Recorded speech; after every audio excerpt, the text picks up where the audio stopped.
శ్రీకృష్ణుడు ఉచితంగా ఏదీ ఇవ్వొద్దని ఎందుకు చెప్పాడో మీకు తెలుసా?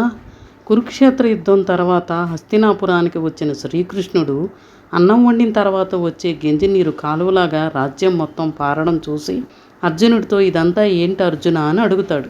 ప్రతిరోజు రాజ్యంలో అన్నదాన కార్యక్రమాలు జరుగుతాయి, దానివల్ల వచ్చిందే ఈ గెంజినీరు అని గర్వంగా చెప్తాడు అర్జునుడు. కృష్ణ, ధర్మరాజ పాలనలో కరువుకు స్థానం ఉండకూడదు, అందుకే మేము ప్రతిరోజు 3 పూటలా ఉచితంగా అన్నదానం చేస్తున్నాం. కృష్ణుడు నవ్వుతూ నా వెంటరా అర్జున అని బలిచక్రవర్తి పాలిస్తున్న సూతం లోకానికి తీసుకొని వెళ్తాడు.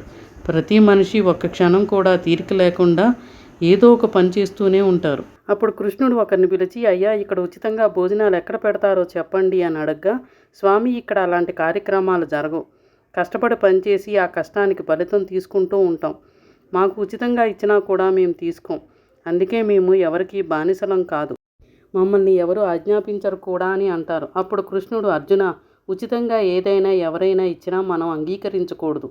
అలా తీసుకుంటే వాళ్ళ ముందు మనం తలదించినట్లే అని అర్థం.